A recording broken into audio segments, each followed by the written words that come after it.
Ma famille en Louisiane, par Jérôme Pilette, publié dans le magazine en ligne Résonance en 2021. Est-ce que je suis fou? Une fois de temps en temps, je me demande en bon québécois que si je calisse cite. Et si je suis fou? Quand j'avoue ça aux gens, ça les fait rire. Je me dis que je pourrais être confortablement assis à jouer à des jeux vidéo ou regarder une série en rafale avec mes chums à la maison, à boire de la bière, à manger de la pizza. Mais je torture mes jambes, mes mains, mon dos et mon cul sous un soleil de plomb, sous la pluie et contre le vent sur ce vélo, pour aller aussi loin que possible vers le sud. Ouais, peut-être que je suis fou. Jour 74, Nouvelle-Orléans, Louisiane, à Raceland, Louisiane. Date 1er octobre 2017. Distance 95,9 km. Il y a tant de choses à voir et à faire à Nouvelle-Orléans. Voici une liste de quelques impressions. Des maisons de millionnaires sur la discrète Bamboo Street. Une femme dort sur le trottoir à 13 heures, la paix des ivrognes sur le visage. Une voiture sur 4 blocs. Des maisons de toutes les couleurs que vous pouvez imaginer. Des routes de briques grises, certaines fissurées, de l'eau jaillissant par les fentes. Des milliers d'odeurs. Les groupes de musique live sur Bourbon Street. Des centaines de pauvres âmes sous les ponts. Certaines orphelines de Katrina. Un gars saoul nous demandant de quitter les lieux pour pouvoir baiser sa copine sur un monument de canon. Les tramways rouges. Les grands arbres décorés de mousse espagnole. Nouvelle-Orléans est un mélange entre les cultures américaines, françaises, espagnoles, africaines et caribéennes, à mi-chemin entre une métropole moderne et un repère de pirates. Il semble qu'il y ait tant de choses à voir que je pourrais passer plus d'une vie ici. Il y a beaucoup de choses dans ma propre ville que j'ai jamais pris le temps de voir. Ma situation de voyage constant me rend plus désireux de découvrir les choses. Quand je vivais quelque part, après un temps, je me disais connaître l'endroit. Je croyais avoir tout le temps du monde pour aller visiter tous les recoins. Quand on voyage, on prend conscience que son temps à un endroit donné est limité. On veut capturer le plus possible de chaque lieu.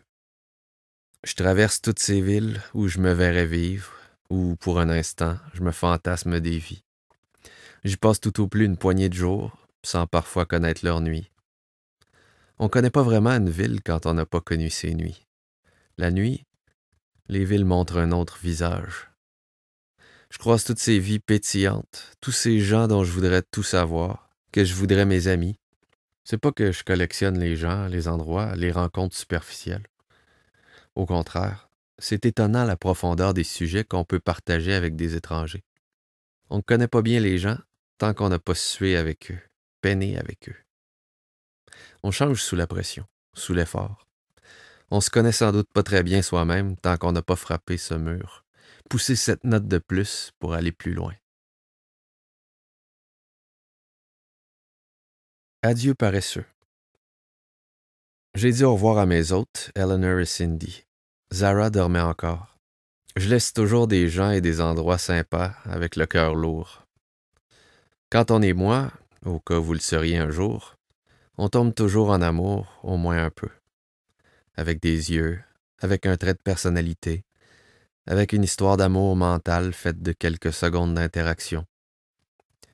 Quand on est moi, on a toujours un peu le cœur brisé, mais mon cœur a été usé longtemps à ces petits chagrins. J'ai travaillé sur des spectacles et des événements où vous rencontrez et devenez amis avec des nouvelles personnes pendant un jour, partagez l'adrénaline d'un montage et d'un test de son, la passion et le stress d'un spectacle live, l'épuisement d'un démontage, le réconfort d'une bière, et parfois ne vous revoyez jamais. J'ai travaillé sur les plateaux de cinéma, où on sue, on rush, on crie, on pleure ensemble, où on fait un drame avec rien et on fait un rien avec les drames, où on devient une famille pendant des semaines, parfois des mois, et quand le clap final arrive, certains partent sans dire au revoir. Ce sont des domaines de travail passionnés, mais à rythme rapide et axés sur l'efficacité. Je suis aussi responsable de ces mots. J'ai jamais été très bon pour me faire des nouveaux amis. Même lorsque j'y arrivais, j'ai toujours été nul pour appeler les gens, demander des nouvelles, entretenir des relations. Je pense pas que je prenne les gens pour acquis. C'est seulement comme ça que je suis. Je peux parfois me perdre dans ma tête et oublier que le monde autour existe pour de longues périodes de temps. J'ai quitté Nouvelle-Orléans nonchalamment, lentement, la moitié de mon être voulant rester. Peut-être plus que la moitié. Il pleuvait à Sio ce matin-là. La pluie est bonne pour ce genre de journée. On se sent comme si le ciel faisait preuve d'empathie. Ici, les rues s'inondent rapidement. La ville est dans une sorte de bol géologique. Certaines de ses parties sont 6 pieds sous le niveau de la mer. En quelques minutes, je roulais dans un demi-pied d'eau. J'ai traversé le grand pont vers la berge sud du Mississippi et j'ai trouvé une amie, une petite figurine de tortue. Je cherchais une figure de proue depuis un moment, pensant à un jouet de navire, un vaisseau spatial, une voiture, mais c'était parfait. Comme une tortue, je suis lent, mais je poursuis mon chemin. Les réparations et remplacements de pièces ont fait beaucoup de bien à mon vélo. Je roulais de 2 à 3 km/h plus vite que d'habitude, sans effort. J'ai aussi eu la preuve que c'est pas moi qui est négatif quand je dis que j'ai pas eu de vent dans le dos depuis que j'ai quitté la maison. J'en ai eu cette journée-là, et la différence était impossible à ignorer. C'est incroyablement plus facile de rouler avec le vent dans le dos. Quelque part à Raceland, j'ai vu un joli petit restaurant. Il était fermé.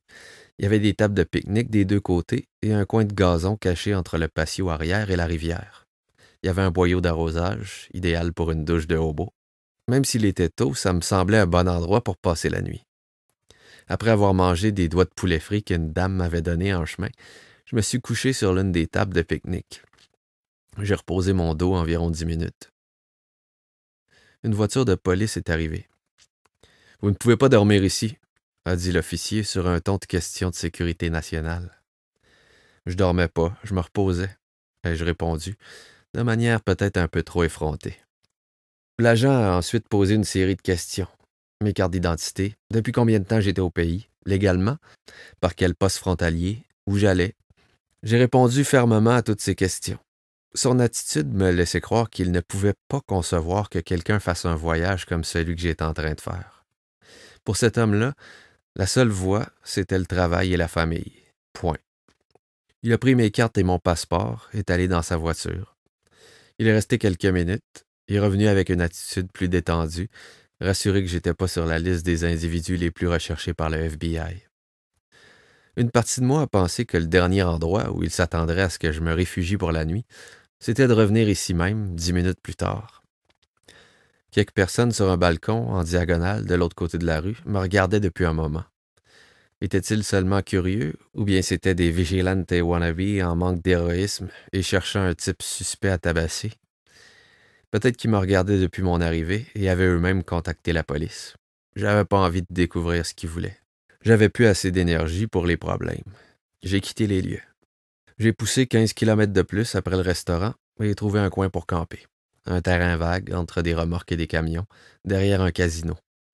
Il faisait déjà nuit. J'ai remarqué que mon vélo était garé sur une fourmilière quand je me suis fait piquer par des fourmis rouges.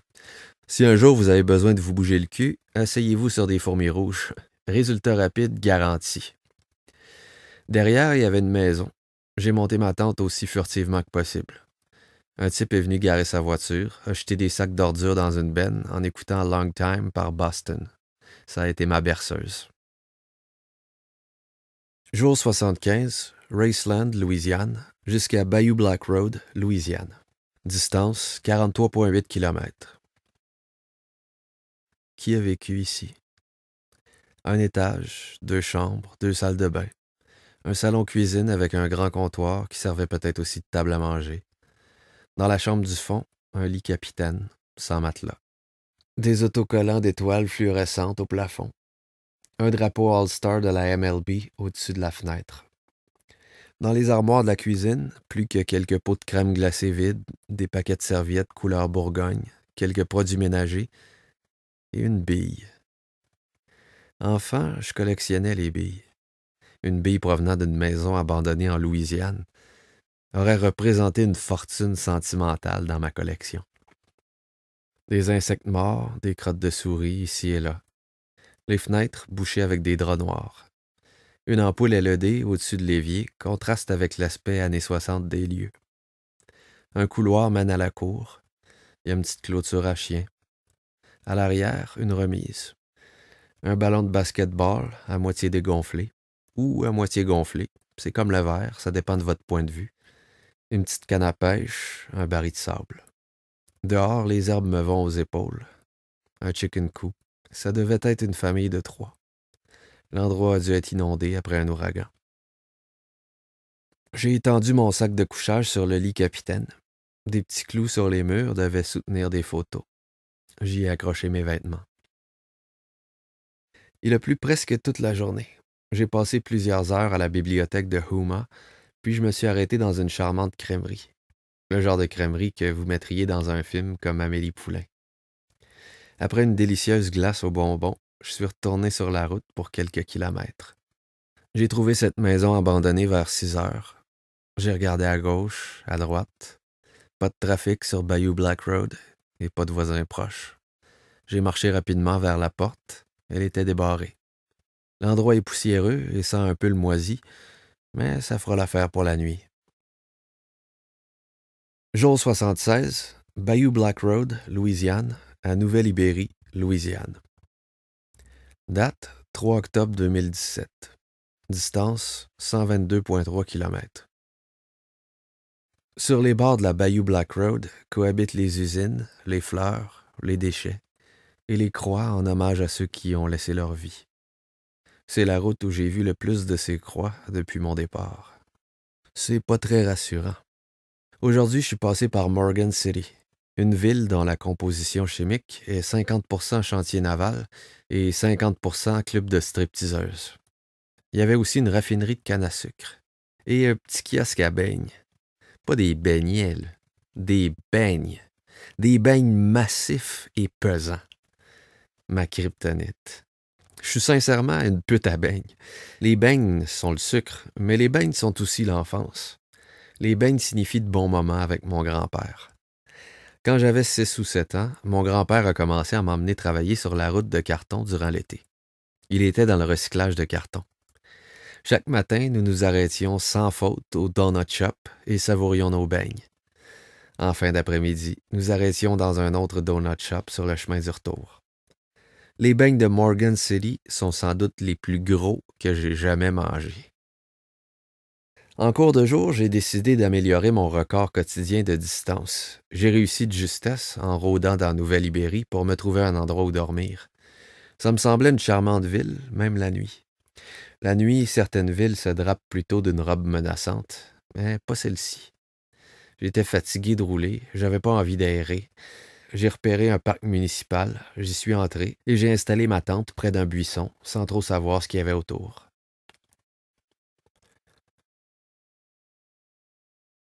Sixième sens. Je me suis levé. Le soleil coulait à travers les branches, comme un jaune d'œuf chaud et clair. Je me suis rendu aux toilettes. La porte ne fermait pas complètement. Alors que je me lavais les mains, j'ai rencontré William Bergeron. On s'est échangé le bonjour. Je suis retourné à ma tente et remballé mes trucs. Sortant du parc, j'ai croisé William encore une fois. Il terminait sa marche matinale. William m'a questionné sur mon vélo. Je lui ai raconté mon histoire. Je l'ai interrogé au sujet d'un bon endroit pour déjeuner, Victor's Cafeteria. Il y a beaucoup de bergerons en Louisiane, m'a raconté William. C'est un homme énergique, enjoué, un architecte. Il regrettait que sa maison n'ait pas été plus proche. Il m'aurait invité à déjeuner. Il a fini par marcher avec moi jusqu'au Victor's. Je pourrais te raconter une histoire qui te ferait tomber sur le cul et ferait de toi un croyant. Je suis un ange de Dieu. Je me souviens plus trop pourquoi ce sujet-là est venu. Je suis un grand sceptique, mais tant que William est heureux, il peut bien être un ange de Dieu s'il veut. Il n'avait pas l'air d'un coucou malade de dévotion. Il a dit ça sur le ton de la conversation. Il ne m'a jamais raconté l'histoire, par contre. William a décidé qu'il m'invitait à déjeuner. Comme il n'avait pas son portefeuille, il a emprunté de l'argent au pasteur, qui était assis à une table avec 2 autres pères. Œufs brouillés, bacon, biscuits, grits et jus d'orange. Délicieux. William m'a raconté quelques détails sur la ville de Nouvelle-Ibérie. Ils accueillent le festival de gumbo la semaine prochaine. Des milliers de kiosques où tous les chefs préparent leurs recettes de gumbo pour le grand concours. Il m'a recommandé de visiter les jardins Rip Van Winkle en chemin vers l'ouest et de faire un petit détour sur le bord de la rivière une fois à Del Cambre, où je pourrais voir des crevettiers déchargeant leur cargaison. Il regrettait que je parte, car demain au Victors, un groupe se réunissait pour parler français. Le voyageur expérimenté qui enregistre ce livre audio y serait resté, lui, et probablement jusqu'au festival de Gumbo. William me dit qu'à Abbeville, je trouverais certainement des gens avec qui parler français. Abbeville paraissait un bon endroit où m'arrêter. Dehors, devant la station, une voiture s'est arrêtée à ma hauteur. William et sa femme tenaient à me donner 20 $ pour mon voyage. Sérieux? Ouais. 2 coins de rue plus loin, j'ai vu une affiche indiquant un thrift shop. J'avais besoin de nouveaux pantalons de pluie. J'ai suivi les signaux, mais le marché était fermé. Une voiture est passée à côté de moi, disons d'une façon dangereusement enthousiaste. La femme de William était revenue me donner un chapelet et quelques God bless you pour la route. En sortant de la ville, je suis passé devant la maison d'enfance de William. Il m'avait dit où la trouver. Même si ce n'était qu'une maison ordinaire, le fait de connaître William a fait de ce lieu un sympathique petit point touristique personnalisé. Tel que recommandé, je me suis arrêté au jardin Rip Van Winkle. J'ai suivi le sentier du jardin en sens inverse, ce qui fut tout ce dont j'avais besoin pour me faufiler sans payer. Vraiment, un endroit superbe et paisible. Des petites fontaines, des plantes exotiques. Il y a une cheminée dans le lac. La maison d'un riche acteur s'est effondrée quand un gisement de sel a été percé par une équipe de forage dans les années 80. Tout ce qui en reste est la cheminée, qui est maintenant une attraction des jardins. Je suis revenu vers l'entrée, puis passé au petit resto pour un BLT et le meilleur pudding au pain que j'ai jamais mangé. J'ai peut-être évité le prix d'entrée, mais voici une bonne pub pour le restaurant. Dans la boutique Souvenir, il y a un dessin de la célèbre Nouvelle Maison des Jardins signé William Bergeron. William tenait à ce que je demande à voir ce dessin. Pas simplement le trouver, ni non plus l'acheter, mais bien demander à le voir. Sans doute pour montrer au propriétaire qui avait de l'intérêt pour son dessin. Signe, adon, coïncidence, mais ma requête couchsurfing pour passer la nuit à Abbeville a été acceptée par une autre Bergeron. La maison de Belle est à 2 pas de la bibliothèque d'Abbeville, où je m'étais arrêté pour voir si j'avais des courriels. Elle est venue me rejoindre là. J'ai été confus. Hein? Quoi? Ouais, c'est moi, Jérôme. Qui est-ce que je pourrais connaître ici? Belle est tellement cool. D'entrée de jeu, elle m'a dit que si je voulais rester plus qu'une nuit, c'était sans problème. Elle m'a invité à me rendre chez elle tout de suite. Elle avait un bureau et un ordinateur sur lequel je pourrais écrire.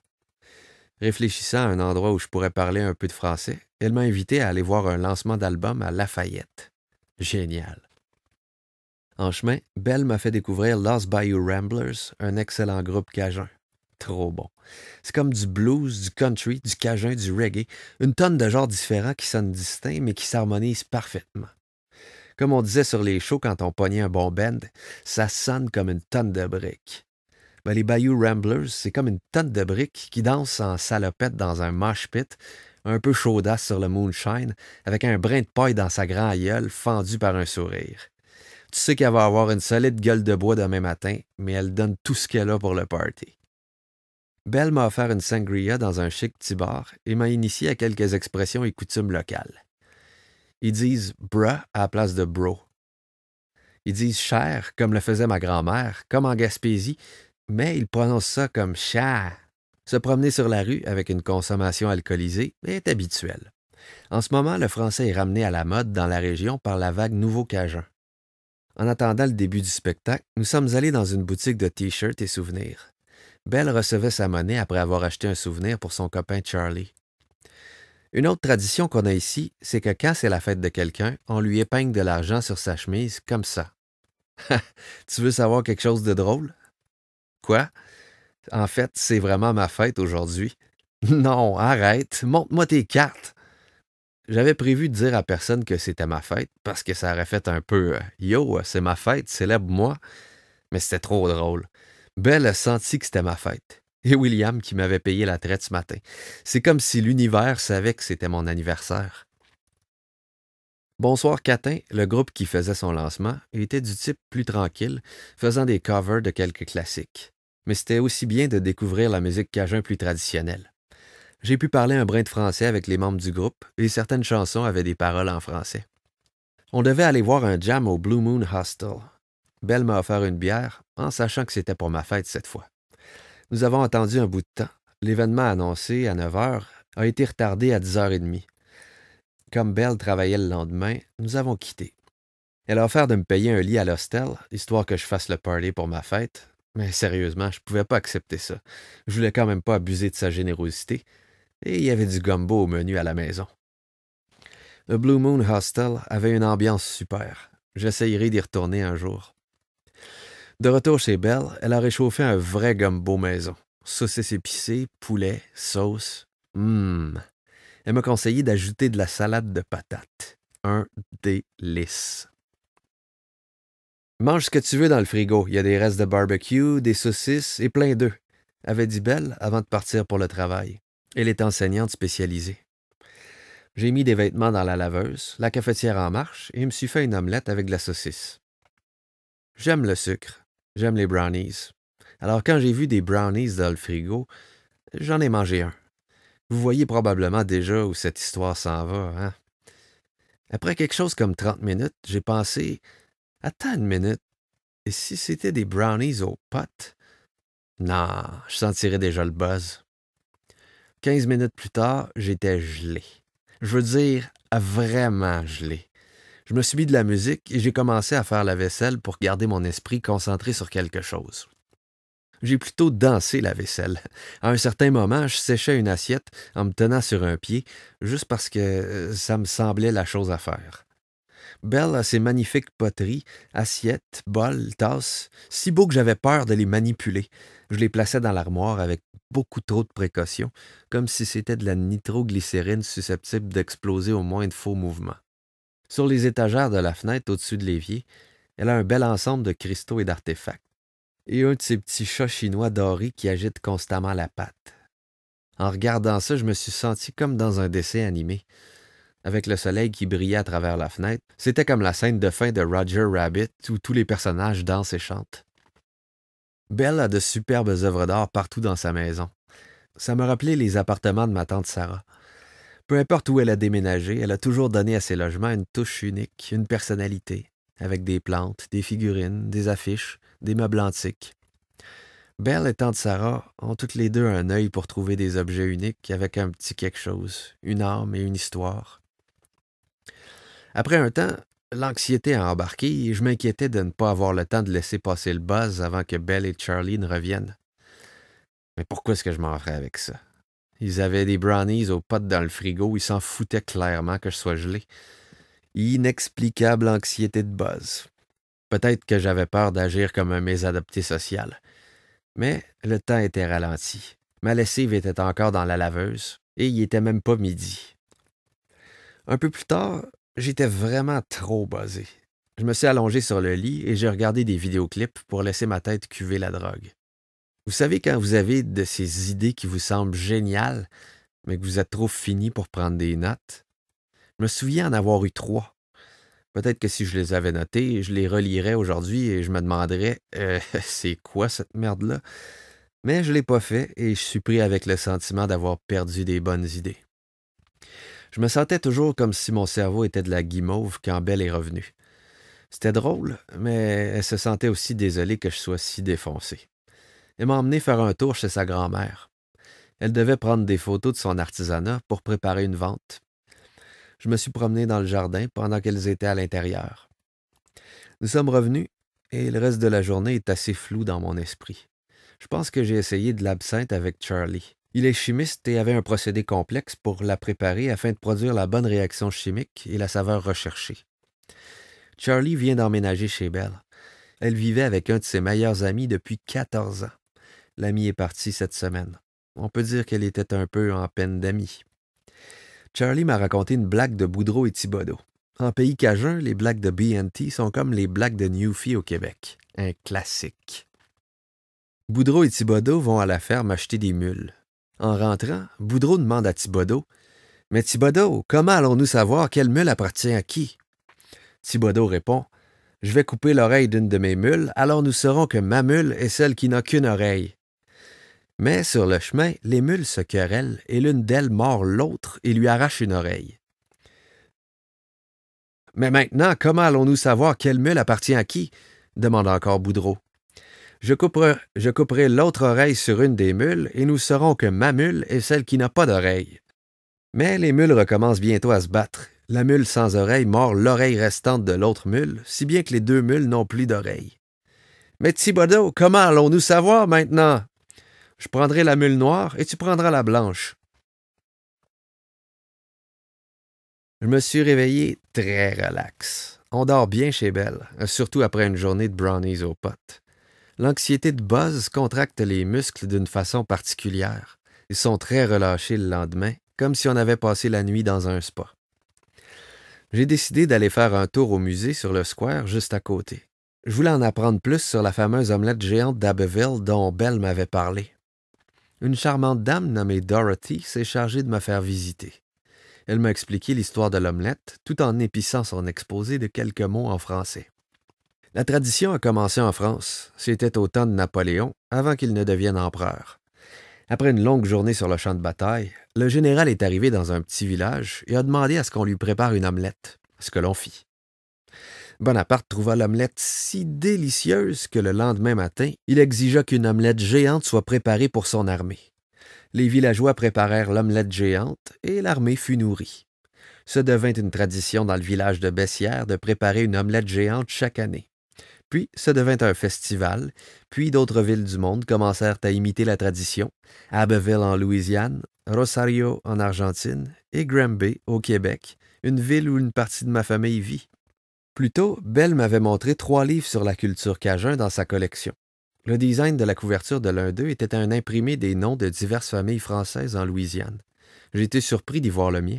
C'est pas un nom très courant. Quand j'ai conté ça à Dorothy, elle m'a dit qu'il y avait un pilote vivant à Abbeville, que c'était un homme noir et qu'il était directeur d'une école. Ça m'a amené à élaborer quelques théories. L'arbre généalogique du côté de mon père n'a jamais été complété. J'ai pensé que nos ancêtres, après être arrivés sur le nouveau continent depuis le vieux, avaient pu être déportés d'Acadie quand la France a perdu ses colonies américaines. Plusieurs familles ont été séparées à cette époque. Quelques années plus tard, ils seraient peut-être remontés vers le Québec à la recherche de leurs parents perdus. Si c'est le cas, je pourrais aussi avoir un ancêtre noir en Louisiane, ou un ancêtre qui a possédé des esclaves. Ces esclaves auraient pris le nom de famille de leur ancien maître après avoir été affranchis. J'aime pas l'idée d'avoir un ancêtre qui a possédé des esclaves, mais ça demeure une possibilité. Après le musée, je me suis promené un peu en ville en quête d'un resto ou dîner. Une voiture s'est rangée une dizaine de mètres en avant de moi.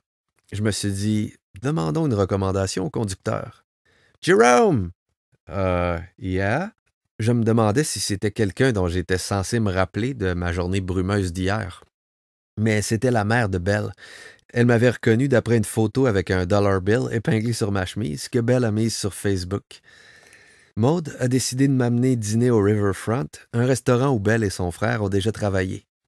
Elle m'a fait préparer une assiette spéciale pour que je puisse goûter à un peu de tout. Corn grits, saucisses Thompson et choux, crevettes et poissons frits, jambalaya, pâté de crabe. Tout était délicieux. J'en ai encore l'eau à la bouche juste d'en parler. Maude a suggéré que je passe l'après-midi avec son fils, Charles. Juste comme ça, parce que ce serait sympa. Elle l'a appelé. Il magasinait des vêtements car il se rendait à un mariage le lendemain à Houston. Pourquoi pas? J'allais rencontrer toute la famille. Maude m'a laissé avec Charles et Lois, sa copine, que j'avais vue brièvement la veille. Elle était venue porter des œufs chez Belle. Charles élève des poulets et Lois habite à 2 maisons de chez Belle. On s'est promené dans la camionnette de Charles, fouillant les thrift shops. Il a fini par trouver 2 vestons pour 6 $. Un deal difficile à battre, bruh. Les friperies, c'est ce qu'il y a de mieux. Des trésors bon marché avec un peu d'usure. Des vêtements avec de l'expérience. Difficile de trouver plus relax que Charles. Il a décidé qu'il trouverait des pantalons demain en chemin vers le mariage. Après le magasinage, Lois est parti de son côté et Charles et moi sommes allés voir ses poulets. Il a fabriqué une trappe qui ferme automatiquement son poulailler chaque soir à la même heure. Ce qui est tout aussi ingénieux, c'est la nature. Les poulets reviennent dans le poulailler chaque jour avant la fermeture de la porte. Charles a mis ce dispositif en place parce qu'il est souvent parti pour le travail. Il est capitaine de bateau. Il travaille sur plusieurs types de contrats, comme suivre des pipelines pour des inspections, de la prospection pétrolière, faire le taxi pour des gens d'affaires, etc. En arrivant au poulailler, il a vu que la porte ne fonctionnait pas adéquatement. Un problème de batterie. Il a récemment perdu 4 poulets, alors Lois a installé des caméras dans la cour. Ils ont une photo infrarouge d'un lynx qui se balade, l'air de rien. Charles croit que c'est plutôt un oiseau de proie qui a fait le coup. Chaque fois qu'un poulet est disparu, il n'a trouvé ni carcasse, ni trace de lutte, seulement quelques plumes. En soirée, Charles et Lois sont passés chez Belle et Charles nous a cuisiné d'excellents hamburgers. C'était comme être en famille. Qui sait, peut-être sommes-nous liés quelque part dans le lignage du bayou. Belle avait prévu une journée de ménage, alors je lui ai offert mon aide. Elle m'a accueilli et nourri si généreusement, c'était bien la moindre des choses. Belle a vraiment une superbe maison, pleine d'énergie positive. Elle l'a achetée récemment. C'est une nouvelle aventure, hypothèque, taxes, propriété, etc. Mais c'est une maison qui a un superbe cachet et elle en vaut le coup. Son salon a une magnifique voûte en bois sombre, un tapis à longs poils, une vraie petite oasis de paix et d'ondes relaxantes. J'ai passé une partie de l'après-midi à coudre des patchs sur les trous dans mes sacoches et à écrire pendant que Belle cuisinait des pâtes aux crevettes et que Charlie regardait la télé. Il est du genre retiré et tranquille. Le souper fut excellent.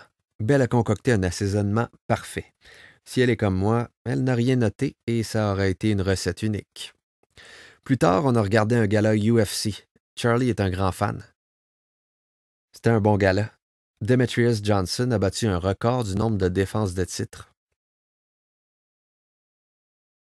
Jour 81, Abbeville, Louisiane, jusqu'à Pecan Island, Louisiane. Date 8 octobre 2017. Distance 68,9 km. Belle a cuisiné un bon gros déjeuner, puis m'a filé des biscuits et des pâtes aux crevettes pour la route. J'ai repris le chemin avec le sentiment d'avoir une famille en Louisiane. Après 1 heure ou 2 de route, je me suis arrêté sur une petite passerelle au-dessus d'un marais. La route était aussi plane qu'il est possible de l'être, mais c'était une journée brûlante. Je me suis couché pour me reposer un peu.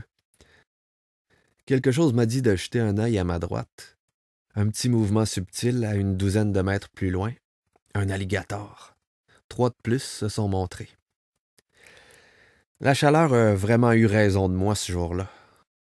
Épuisé, je me suis étendu sur la rampe d'accès d'une station de pompiers qui semblait abandonnée. J'ai fermé les yeux ouverts, et 3 heures avaient passé. Il était 6h30. Je devais trouver un endroit où camper. J'ai roulé un peu plus loin, puis je me suis dit « Ok, garçon, il te reste environ 30 minutes de lumière, alors tu vas demander aux prochaines personnes que tu vois dehors si tu peux camper sur leur terrain. » 500 mètres plus loin, je vois 2 femmes assises dehors. Je tourne dans l'entrée.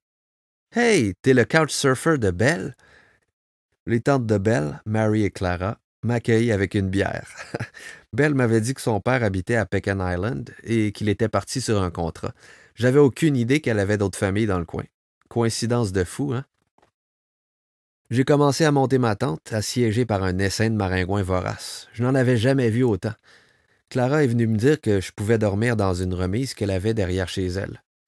Mary vit dans leur maison d'enfance. D'un côté, c'est chez Clara, de l'autre vit Louis, le père de Belle et Charles. J'ai remis ma tente dans son sac, marchant en rond tout en la pliant pour essayer de semer les maringouins. Le temps de me rendre à la remise, Mary avait décidé que je pouvais prendre l'une des chambres de sa maison. Elle n'était pas sûre au départ car elle vit seule et je suis quand même un étranger sale à la fin d'une journée de sueur à vélo.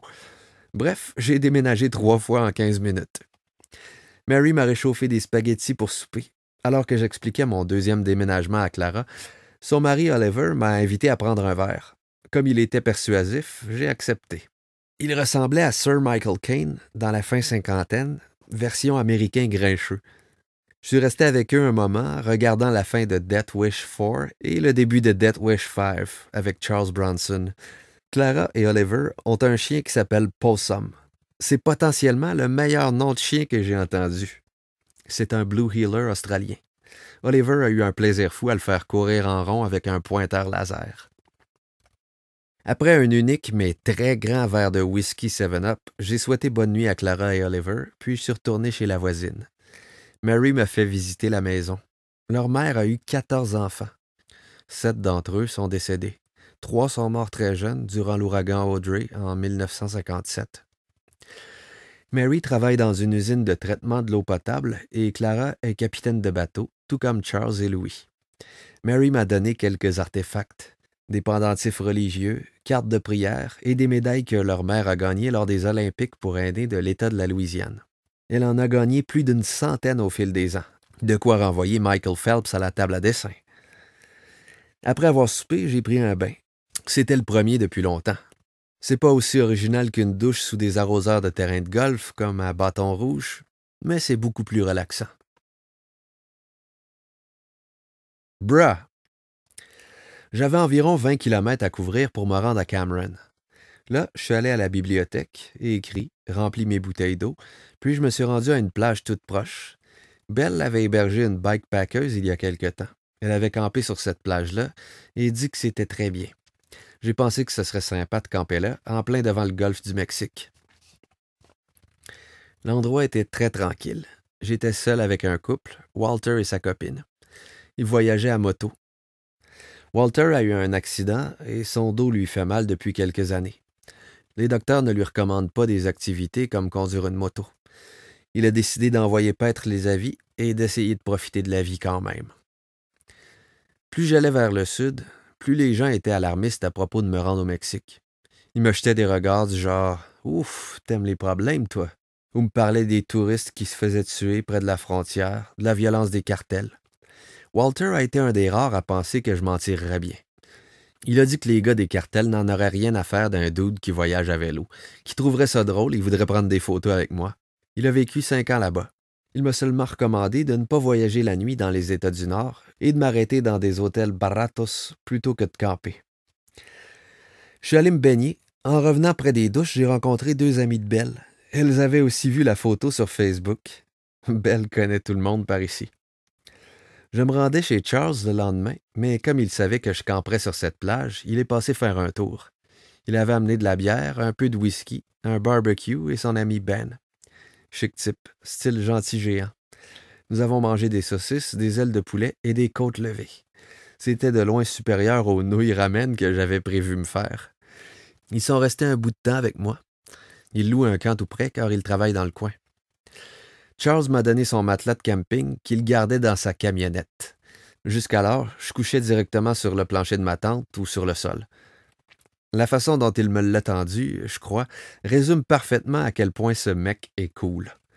Le tenant dans ses mains, il a embrassé le matelas en disant « Adieu bébé, tu pars pour l'Argentine ». J'ai bien dormi, mais la température était encore très chaude malgré le fort vent. Je me réveillais continuellement. Je suis allé me baigner vers minuit. Je pouvais voir les lumières des plateformes de forage au large. Parti à la pêche. Charles a l'âme ensoleillée et nonchalante d'un beach boy version louisianaise, c'est-à-dire alcool fort et bière au lieu des cocktails à parapluie, bateau et canne à pêche plutôt que jeep et planche de surf. Il vit sa vie simplement, relax. Il nous a menés sur le golfe pour une journée de pêche au soleil.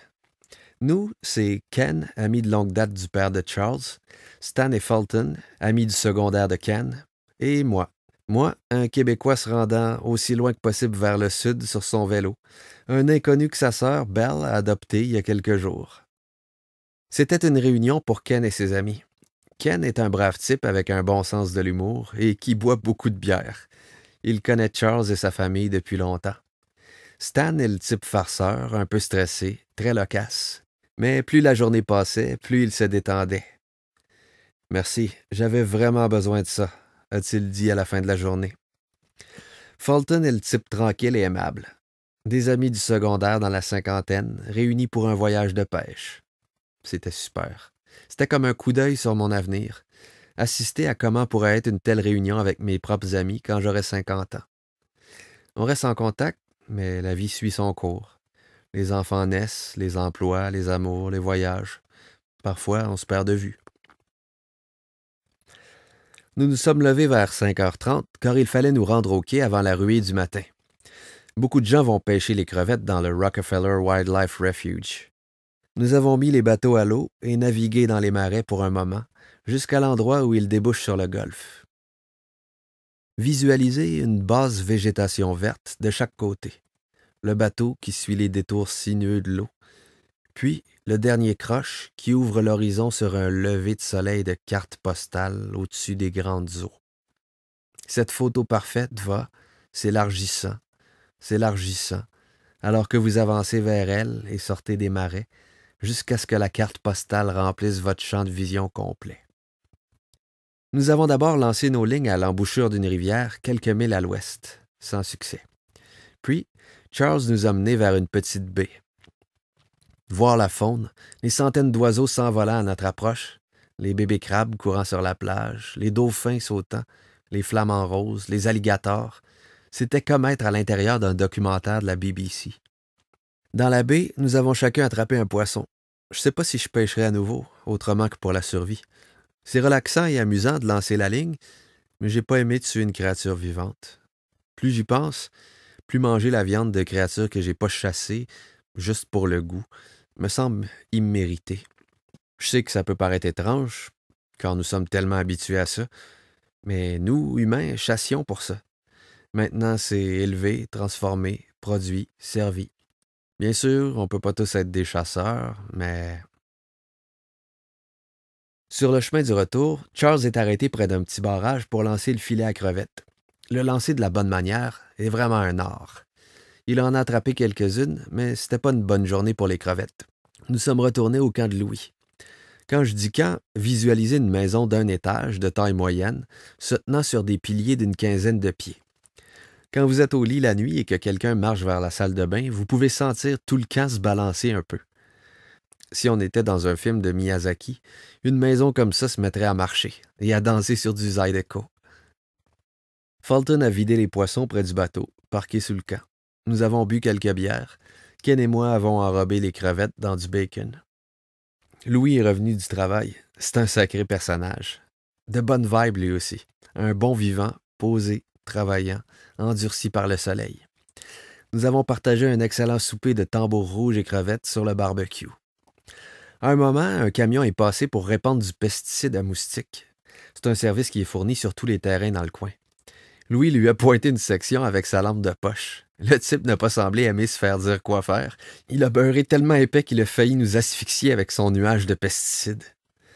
Ce fut une soirée bien arrosée et une excellente fête. Charles et moi sommes retournés à son camp, écoutant du Rage Against the Machine dans son camion, voyant à peine la route à travers un pare-brise littéralement couvert d'insectes. Jour 85, Cameron, Louisiane, jusqu'à Mays Beach, Louisiane. Date 12 octobre 2017. Distance 50,7 km. Je suis parti tard après que Charles et son cousin aient quitté pour le travail. Charles a dit qu'il avait un tas d'œufs et que je n'avais qu'à me servir si je voulais me faire des œufs cuits durs pour la route. Je l'ai fait. Une partie de mon anxiété urbaine m'est revenue 5 ou 6 kilomètres après avoir quitté le camp. Je ne pouvais plus me rappeler si j'avais éteint le feu sur la cuisinière. Je suis retourné pour vérifier. Il était bien éteint. Tout de même, ça aurait été une tragédie de brûler le camp de Charles après tout ce que lui et sa famille avaient fait pour moi. Prise 2. Je suis sorti de la ville et pris le traversier jusqu'à la prochaine île et roulé jusqu'au crépuscule. Quand j'ai quitté la Louisiane, 2 jours plus tard, c'était avec l'impression que j'y avais maintenant une famille.